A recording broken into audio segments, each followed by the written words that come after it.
if you really want to start your journey in web application and what are the foundational skills, I would like to put it in a way that you really need to know a bit about the web application. So I would not suggest that you need to know coding, but you really need to know as of how a web application is actually working, or certain elements or basic structure. When you're working with clients' infrastructures or their security systems, you need to be really aware and have that knowledge as to what scripts or what stuff should you do.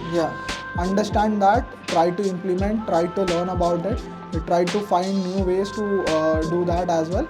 Once you do that, you will be a master at pen testing the web application. Certifications are good probably for your resume if you want to apply for a job. That's right. But it's not everything that you need to have. So don't have that chasing mindset, because really, trust me, in this space, your experience matters.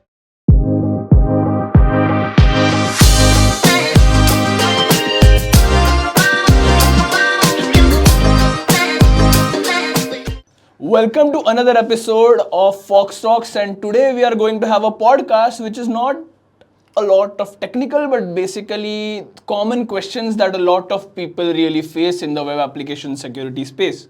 So it's going to be about a roadmap to becoming a web application security pro. But again, before we get into the podcast, I'm going to give you a brief introduction to our company. So at Redfox Security, we provide end-to-end client penetration tests, and that range in subjects or fields like web application, hardware, Active Directory, and if you all want to check this content out, it's available on our website. Apart from this, we also have a lot of courses that are launched at our website, that is academy.redfoxsec.com. So do check it out as well. And apart from all of this, especially for you guys, there's free content that has also been provided on our YouTube channel. Also, we have our separate blogs which are available on our website. So it's free, it's premium. Again, you can check it out on our website or our YouTube channel and choose a path which really fits your needs. So that was about it. And I am Tarak Sakardande. I work as a security consultant at Redfox Security.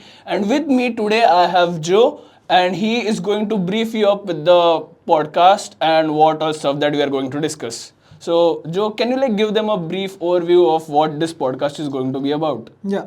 Hi everyone, myself Joseph Simon. I work as an associate security consultant at Redfox Security.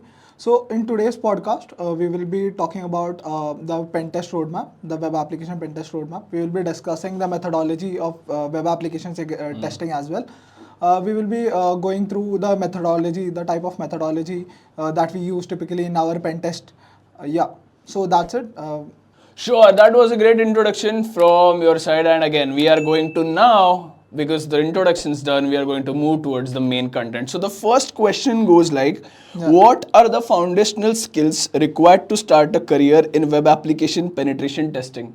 Yeah. So when we talk about beginner level stuff, so each and everyone does have this question. So where do we start this from? Like learning a new skill, like web application testing. So what I will suggest is look into the vulnerabilities that are the common vulnerabilities that typically come across, like common XSS, SQL injection, XXE, the common vulnerabilities, and you learn about Kali Linux, how to, so that you get familiar with the tools as well.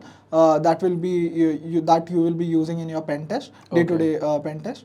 Yeah, and apart from that, once you finish these things, then you can really get hands-on practice on bug bounty. But do that in an ethical way. I have a lot of know a lot of people who just go out there and test any sort of application available on the internet. So don't do that. Do it in a legal way. You can approach your college as well if you are learning in a particular college or your school. So what you can do is you just have to approach the particular right person, that the HOD over there. Just ask them if you could just do the pen test or some sort of enumeration in that particular application. If they agree, then you can go right ahead and do your perform your skills over there, and get hands on that. Okay, all right. So it's now I would really like to add up to this point. So Yeah. it's more of, I would say, if you really want to start your journey in web application and what are the foundational skills, I would like to put it in a way that you really need to know a bit about the web application. So I would not suggest that you need to know coding, but you really need to know as of how a web application is actually working, Yeah. or certain elements or basic structure. Again, I would say don't be scared if you are not from an IT background, or Yeah. you're from commerce, arts, or any other field. It's still fine, because again, all of the skills are pretty much easier to learn. Obviously, you have to be focused and you have to be engaged. So I would suggest have a bit of knowledge about the web applications, because again, it's a security field that is related to web applications. Secondly, there are tools and methodologies that we are actually going to discuss in the podcast. So there are certain tools like Burp Suite. So if you learn them, and as well as there are certifications that are available. And talking about certifications, there is a web application security certification that has been offered from Redfox to you. So you can also check it out at academy.redfoxed.com. So that's it. Like I would Yeah. really say, if you are from any other background, it's still fine. Yeah. So in terms of knowledge that you should have, so you should have a basic knowledge on networking. How does the web application and the internet things, these sort of things work? A basic information on the tools that we typically use, like Burp Suite, the directory busting scanners that we typically use. Yeah. Yeah, that's it. And then when you get an overall idea of how each and everything correlates to each other, and we use them in particular testing. So yeah, that's it. Then you are ready to go. Great. Yeah. Great. Yeah, that was again the tools and the methodology stuff we are actually Yeah. going to discuss later in the part of the podcast. Yeah. So second question goes like, how can a beginner effectively practice web application testing in a safe environment? Yeah. So when we talk about practicing a particular thing, so we do have a lot of labs that are available, that are freely available on TryHackMe, Portugal Labs. So I highly suggest the Portugal Labs, because you get to know the vulnerability as a whole. Okay, so you can understand all the particular test cases that we come across. You can read blogs as well. Yeah, so that's it. If you do want to learn about particular vulnerability, do hands-on labs on the online, and you can ask for the folks that are already in the industry to suggest you a particular lab, or you can build your own lab as well. So with that, you get a hands-on practice. So what you can do is, you can just, if you are testing, if you do want to learn about SQL injection, what you can do is, you can just build an authentication-based lab for SQL injection. Just implement the login part only, the functionality of login, and then what you can do is, you can just test your things out, like how does this particular code make this vulnerable, what are the misconfigurations that we come across in certain frameworks, and how do we mitigate them. So we can learn a lot of things if you try to develop. You don't need the development knowledge, but if it is, then it is really it will really help you in your pen test methodology. So when you become a senior analyst or your senior consultant, you will have a really easier to explain it to the clients that are looking for the solutions for these particular vulnerabilities, as it will be easier for you to explain these things. So once you have created it yourself, right? Yeah. All right. Again, so I would really like to answer it in this way. It's like, if you are a beginner and you really want to start off with the application security, there are the platforms offered to you, or there are free and there are paid ones again. So the free ones, actually I would suggest is Sportsfigure Labs, because they not only talk about the vulnerability, but as well as they have hands-on labs, and the best part about it is literally free. Yeah. So that's something very amazing. Again, if you want to go for more vulnerable applications, there is DVWA that has been offered, and second one is the BWAP, and that's go like BWAPP. So all of these are vulnerable applications that are actually set so that you can practice web application security pen testing. Now the question is, why are we talking about vulnerable labs? So again, this is cybersecurity, and again, if you are related to any security field, you must know that you can't really just go and test on Tesla or I mean, any other website. You just can't test on any other website Yeah. because there are legals and there are NDAs being signed as well. Yeah. So even we are working with a client, Clients. we have that NDA, that is non-disclosure agreement. And again, if you just haphazardly happen to test all of these vulnerabilities on websites that are available on the internet, you might get into a trouble. So it's like a short disclaimer as well. Yeah. So be aware of it.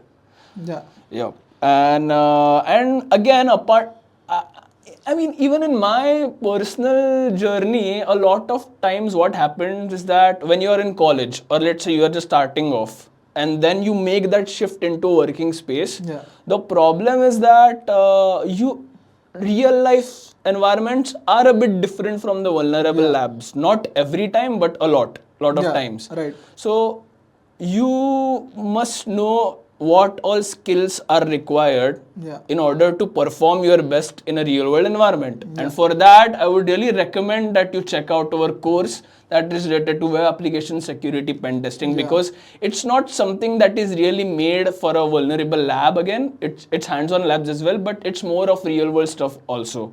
So that will get you hooked around what all stuff that you need to learn, again with the theory and the practical. Yeah. Yep. So that was it for this question. Let's move on to the next one. So what certifications can help validate your expertise as a web application pen tester? I do not personally think that a particular web application, a certification helps to solidify the expertise in that particular field. But it definitely shows the determination and the work that they have put in the while they are like doing the certification. Because there is a lot of time investment, money investment, and they have to put in that effort to get that particular certification as well. So I do not think.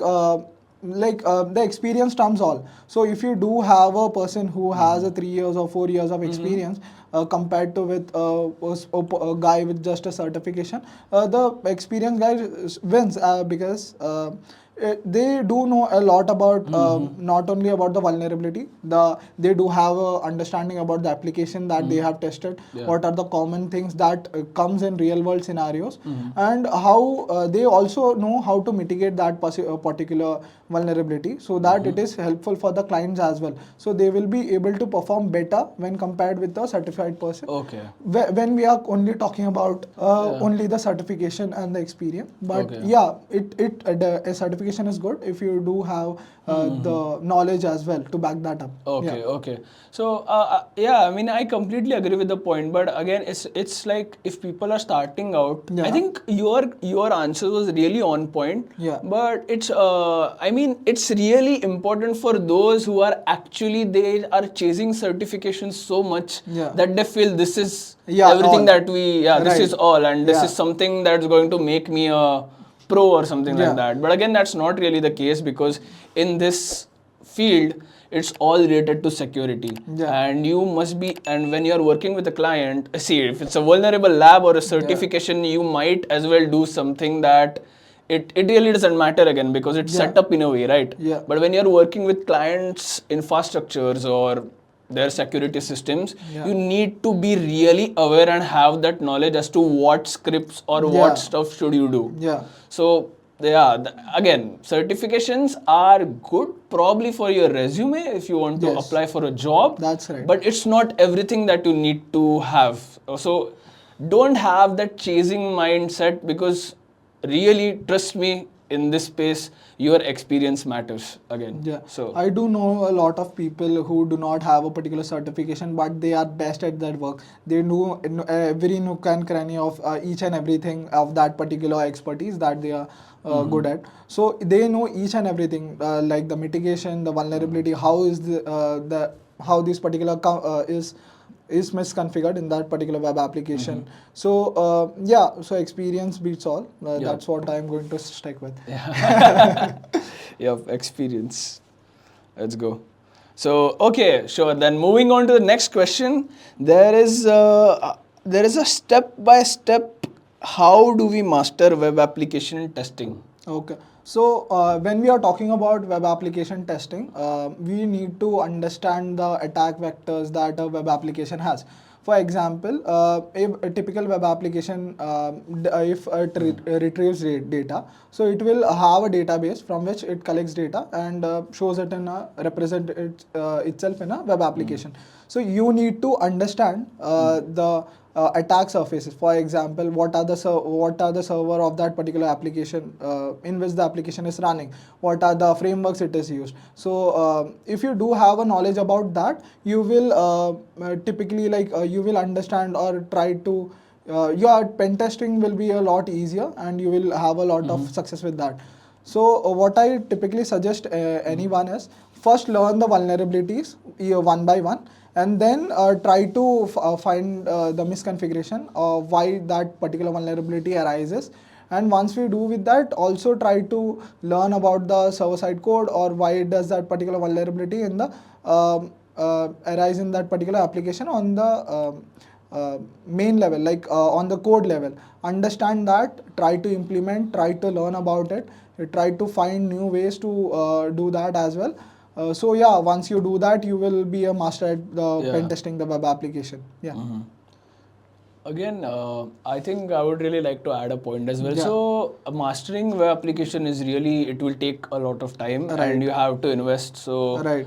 again, so it's like more you need to know about the vulnerability. So, I would really suggest you guys to actually take a look to the OWASP top 10. So, it's basically a security guideline that has been provided by people around. So it lists a number of vulnerabilities according to an hierarchy. So if you're starting off with authentication, I would suggest personally, and even in our pen test, we have seen a lot of times the most cases that we find is related to authentication. Broken access control. Yeah. Broken access control, and then it turns down to injection attacks. And that is exactly what has been outlined in the OWASP top 10 as well. And I completely agree with them. So OWASP, really a big shout out. So again, that's starting off when you really want to go with the learning the vulnerability. I would suggest you guys to take a look at the authentication ones, because that's more of a easier to learn again, and the what do you call it? It's rewarding as well. Yeah. So that is something. Again, when you move to injection, now what happens is that things are really a bit, you need to have a bit of knowledge about the scripts or what exactly is going in the backend. Now, if I start talking about cross-site scripting and SQL injections, I think it would take another podcast. Yeah, but again, so because even if you're going for cross-site scripting attacks like injecting JavaScript, there are times where you will have to face WAFs or something like that. Is web application firewalls. Then you need to actually work around stuff. So that is what I would really, say if there's mastering a web application, the best thing is learn about the vulnerability first. Start with the authentication ones as a start, and then later you can go on to different vulnerabilities. The best thing is to get hands-on as soon as possible, and do a lot of hands-on. That's it. When you try to learn stuff by exploiting or in a practical way, you get a better understanding of each and everything that typically happens in a web application. Talking about hands-on, that is exactly what we have penned down and actually made in our web application security course. So it's available on our website, that is academy.redfox.com. So do check it out, because it's really made in such a way that it's real world. And again, I have also designed it. So yeah, I know what I'm talking about. So the next question we move on to, what are the key phases of web application pen testing and what happens in each phase? Okay. So when we are talking about the phases of web application testing, so it will typically come across as like we do the recon, then what we do is we do the vulnerability assessments, we do the exploitation, and then we create a report. So in each phase, what we do is in the recon phase, if you talk specifically, so we gather information about that particular application. We understand what is going on, what sort of technology it is using, what are the frameworks it has. So just get a basic understanding of the how that web application is built, because each and every environment is different, right?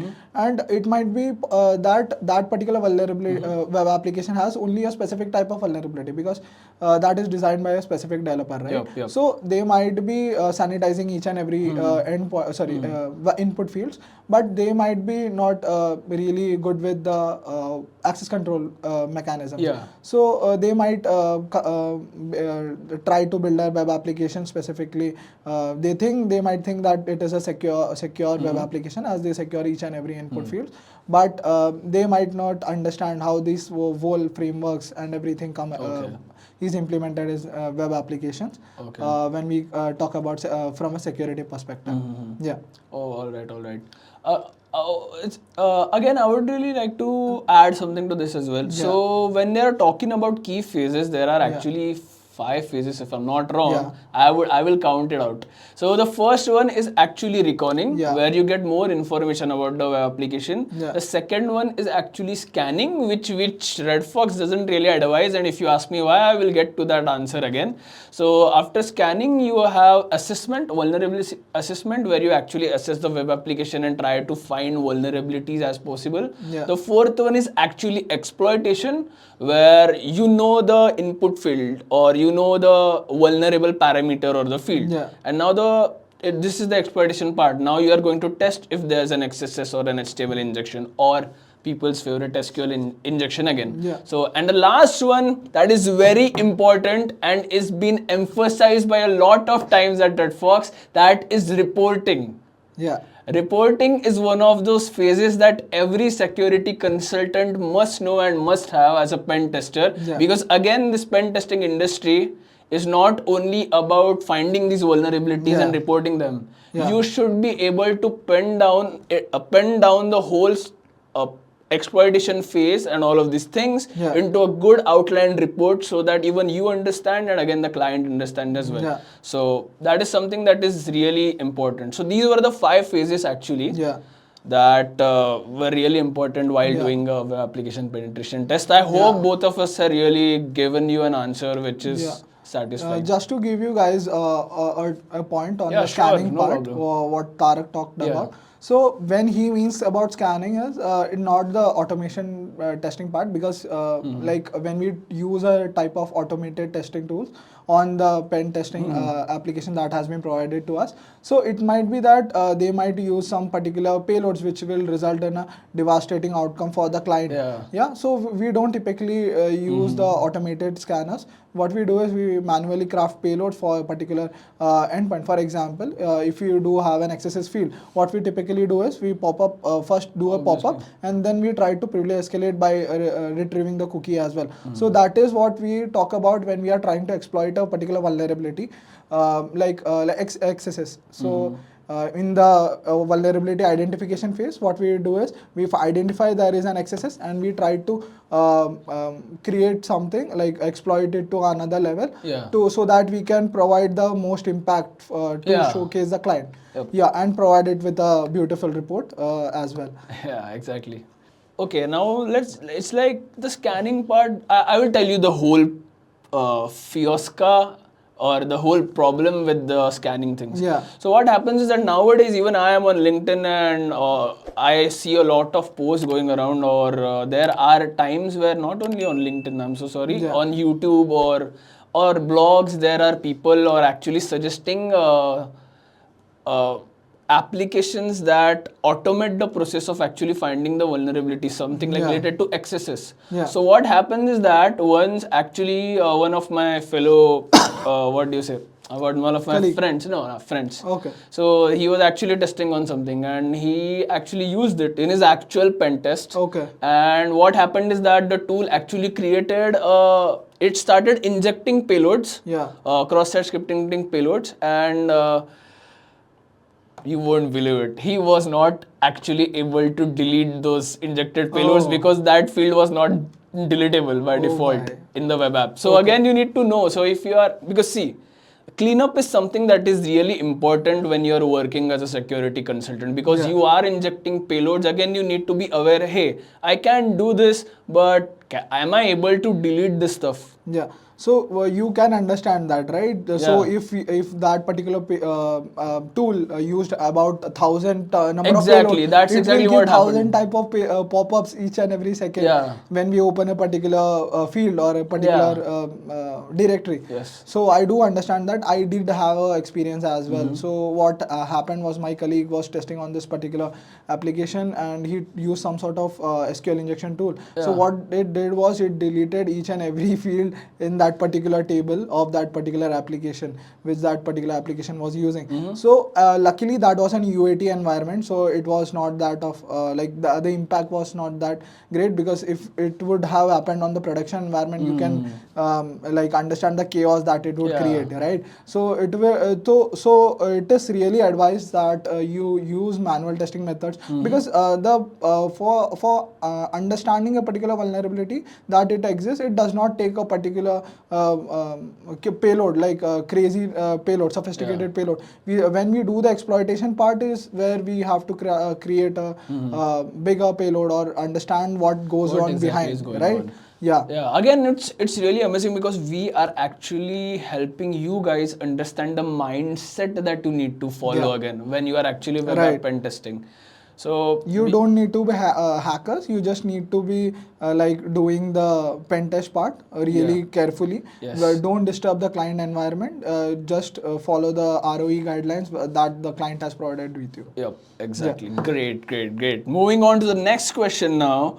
What are the methodologies that you follow while pen testing on a web application? So, do you mind if I start off first? Sure. Okay, so see, there are, I think I already talked about the phases of web application penetration testing. But again, when you're starting off, you need to know first is gathering much of the information about the target. That is again reckoning. So you need to know exactly as to what information is needed. Again, you can actually go for directory brute forcing as well, which now this is my methodology again. You can go with yours. So everyone's different, but I am actually trying to outline this with a very generic way so that you guys are also able to follow. So I might look for directories in web applications, hidden directories where I can try to exploit something. Then starting off, I will move on to actually understanding the web application first. Its functionalities, what all stuff is there, are there any input fields, search fields? If yes, if not, what do I do? So again, you have your admin user and you have your normal user. I would really like to give you a practical example as well. So what I do is, again, as OWASP says, authentication vulnerabilities are top of the mark. So I usually try for broken access control and IDOR. So what in broken access control, I try to access those admin panel endpoints as a normal user again. And in IDOR, if I see a sneaky ID that is being put in, and that's really a bad practice, but I then exploit it as well. So if I'm trying to change the ID, maybe I can get through. So this was about authentication. Moving on to the next one, where it's people's favorite and people really like to report it. It's cross-site scripting and SQL injections. So again, when I talk about fields and parameters here, this is actually related to I am saying about in the website as well as inside a burp request. So I'm fiddling with all of these parameters inside the burp request as well as the web application, and I try to find how it's.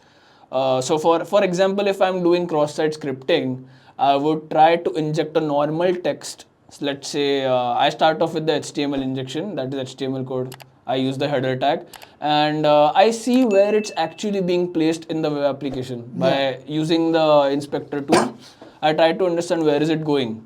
So if it's under quotes, it really doesn't make any sense. So that is how I start exploiting. Again, that was something that was told by Joe a bit back. So he also told that you really need to know how the vulnerability is actually working. So and then I think after injection there's SQL, and after that all of these things. I mean, that's really a big topic. If I really the method is really big. But I hope you get the plot. But again, Joe, you can continue with the next part. So basically what Tarak does is he finds the long hanging fruits, and what he does is target a particular functionality that he is best at to find a particular vulnerability and exploit it in a best way. So when I typically test for a web application, I look for the low hanging fruits as well, like the server, if there is a server header disclosed in the headers that are not properly set, just to get a understanding of what the particular security posture of that web application is, so that we might be able to craft a particular attack for in the next phases. Yeah, exactly. And I mean, really to answer this question, if at all you are really confused with whatever we just said right now, because the methodology is something that is really big.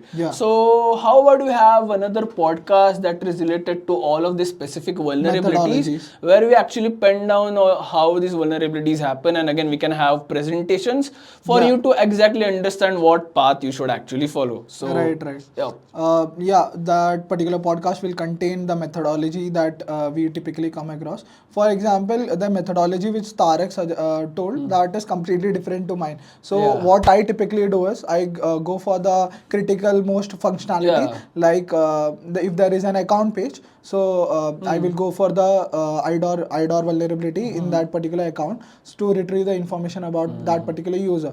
I might see to look for the IDs of that particular user that might be in the profile page, or that the account takeover vulnerability by changing the particular email ID. So if this does not ring a bell, we will cover everything in that particular podcast. So to the next question. Okay, moving on to the next question. What tools are considered essential for web application pen testing, and how do they fit into the methodology? Talking about the tools, right? That we typically use. Yes. Okay. So when we are talking about the tools, I mostly in most of my pen test in web application, I typically use the burp suite itself. I implement it with various extensions if I need any. So burp suite is the complete package when we talk about web application security. It does every amazing thing. It intercepts the request. We can send it to a repeater. It does have all the functionalities that we typically need when we are testing for web application. We do have a particular course as well on the YouTube itself. So if you do want to learn about burp suite and what are the basics functionalities of that particular burp suite, so you can learn it on the YouTube itself. You can just scroll down to our channel and just look into it. And the best part is, again, it's me and you who are the whole playlist. So again, do check it out. It's available on the YouTube channel. So yes, moving on to the next. Again, I mean, before we move on to the next question, hold up. Let me just again, as Joe said, burp suite is like the, what do you call it, icebreaker, or maybe it's the Bible of web application security testing. When we talk about the tools that we use in a pen test, it is the best, and it encompasses everything. If you need something, there is an extension probably available in the extension itself. In the extension field, that is, you can download it from that and install it in your burp suite itself. So that's it. Most of the tools that if you are talking about the automation tools that we like SQL map and all, we typically don't use that. Because this is a pen test, right? We do not want to harm that particular client's environment. So what we do is we typically manually craft a payload if we feel that there is a particular vulnerability that exists over there. Okay. All right. So it's to put it in a very easier way for you guys to understand, if at all at this point of time you are wondering what really is burp suite, I would say, let's say you are a consumer and now you are interacting with a web application. So when you click on a button or something, let's say I am trying to change my password. So when I actually change my password as a consumer, I am just really doing it. But when you are using burp suite, you can actually see the request that is being sent from your web application to the server. So now you are burp suite, you are in the middle, and now you can actually intercept the traffic and fiddle around with it. So you are in between the browser and the server to which it is communicating to retrieve a particular resource or to execute a particular task. Exactly. And again, apart from burp suite, there are like he said, there are a lot of extensions that you can actually inculcate in burp suite. Yeah. But apart from that, there are certain tools that are available on Kali that are related to directed brute forcing or stuff like that. Yeah. But if you are hands-on, you want to just start off with a web application penetration testing, nothing really beats burp suite. Yeah. So yes. So additional tools that might be helpful for you, but stick with the burp suite. That is the most best tool out there.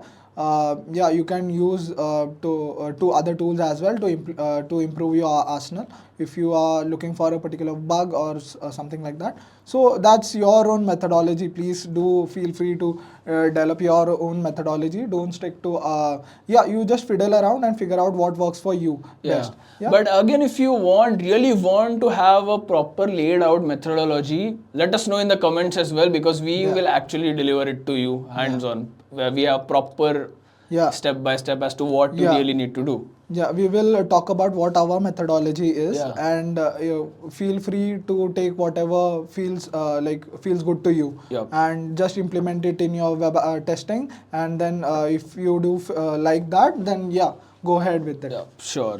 Yeah. All right. So moving on to the next one, what are the common challenges faced during the web application penetration testing, and how can they be addressed? Okay. So as I said before, each and every environment is different, right? So you just have to get the feel for that. So sometimes it might be that particular web application is really secure. Okay? So you might not get a vulnerability in your testing phases like 5 days. So you should not be with a mentality. It's mostly a mentality block that sometimes that I have come across when I started testing. So when I started testing, so initially there was this particular web application that was completely secure, even to the headers, whatever you can say. So it was completely secure, apart from one thing that I will discover in the later stage. But I completely gave up for after 3 days. I did not find a single bug, and we were about 3 people for that particular application. So no one was able to find a single bug for the 3 days pen testing. So we were really tired and almost in a depressed state, because we were not able to figure out. And it was my first pen test actually. So I was not able to do anything for this particular thing. So don't develop that attitude.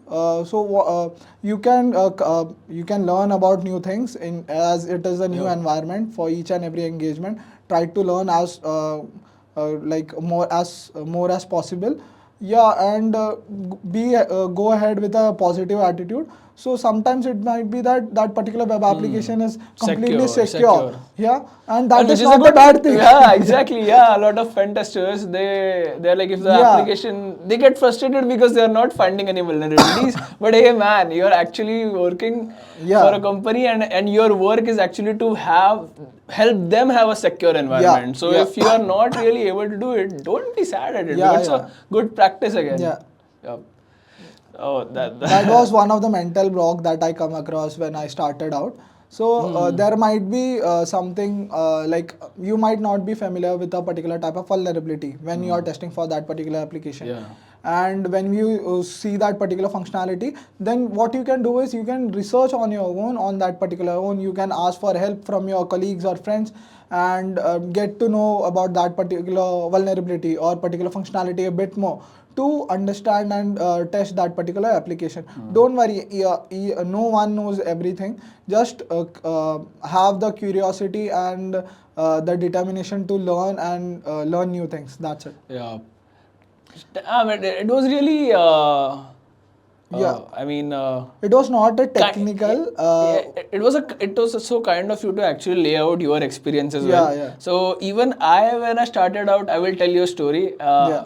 Again, I was really had the adrenaline of testing vulnerabilities, and one of my favorite vulnerabilities at the time was stored cross-site scripting again. So I really loved that vulnerability so much that there was a time when I was new, and I think we had 4 days to actually complete the pen test. But the first 2 days, I was actually all hooked up only on finding that cross-site scripting vulnerability. And that is why even we both in the podcast told you that you really need to understand. So you just can't get into a web application with a mindset that hey, I'm just going to get an remote control execution RC, or I'm just going to find these bugs. But you really need to be sure as to what's really happening. So I will tell you now. This is this early Tarak that I'm telling you the story about, but now I am the new Tarak again. So, what wrong happened with that old Tarak was that he was just trying to find the vulnerability, but now that I know the insights of what actually happened, there was input sanitization, and the text field was actually using HTML encoding. Okay. So what happened? Output encoding. I'm so sorry. Output encoding was there. So even if the older Tarak had a number of payloads, they never executed.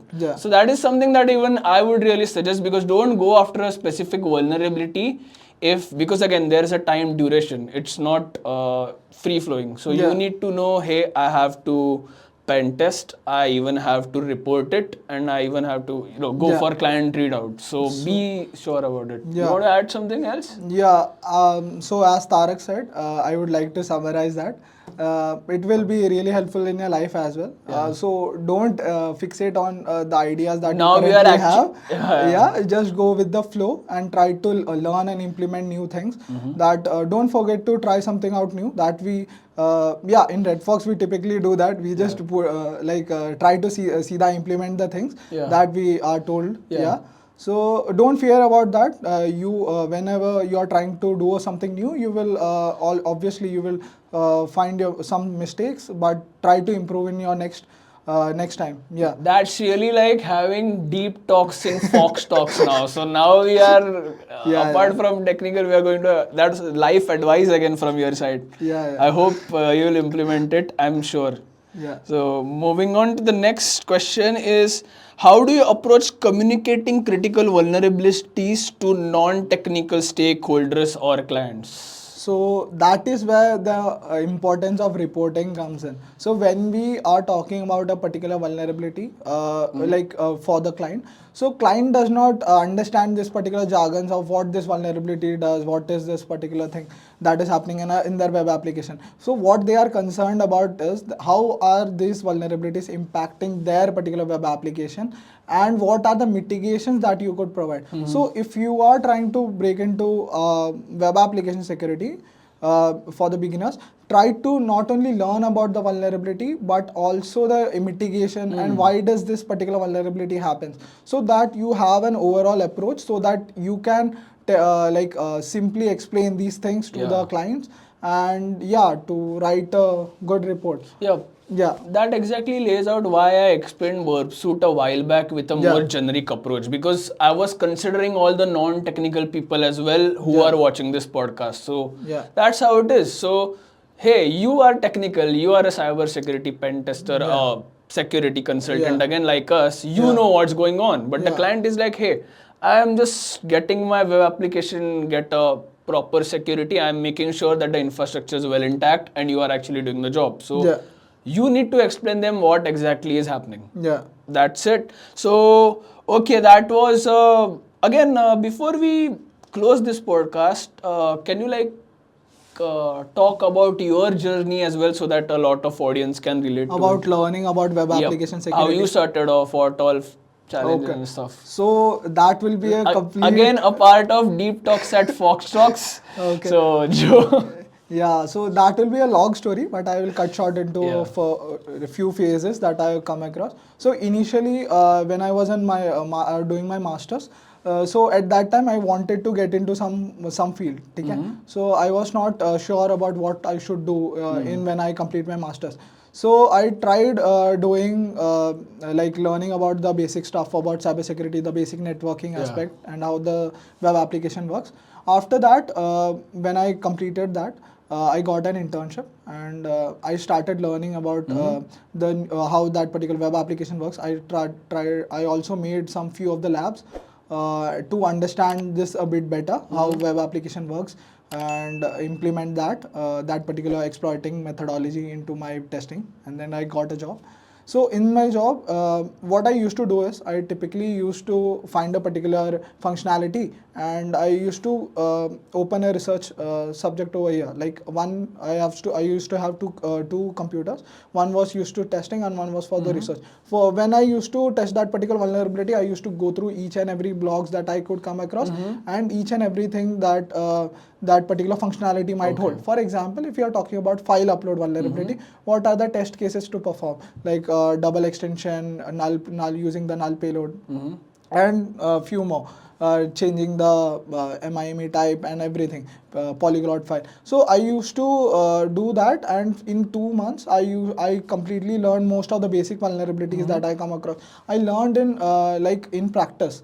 So I would highly recommend you guys to learn during your pen testing itself. Don't just go over there and just test what you know. Try to learn new things, figure out new things as well. Yeah, do have a mentor as well if you do have someone to talk to and understand these particular technical scenarios. Then that will really help you to get a better understanding of web applications. Or you can talk to Tarak Sakadande. Yeah, and me as well. Amazing, amazing. That was really a fun time. It was a fun time with you again and with the audience as well. It was really great. And before we close the podcast, I would really like to give them a big news that's on the radar. So actually, we will be conducting a training session, that is Chip of Forensics, at Black Hat Asia. So you can check it at Black Hat's website as well, as well as our website, that is http://redfox.com. And and even like I would really like to grab. Excuse me, I'm going to grab this Batman. Yeah. And what do you think about our podcast setup? So Batman really says that he loves the podcast setup. So this is a new one. We have literally renovated all of this stuff. And if you really like it, do make sure that you like, comment, and share this video as well. If you want more questions and more such discussions to have to happen, then do let us know in the comments. Again, regarding the methodologies, which we rightly said, if you want to know more about it, do let us know. And please rate our podcast setup as well. We'll catch you on to another episode of Fox Talks. We'll be here again. See you until then. See you next time. Bye guys. Bye.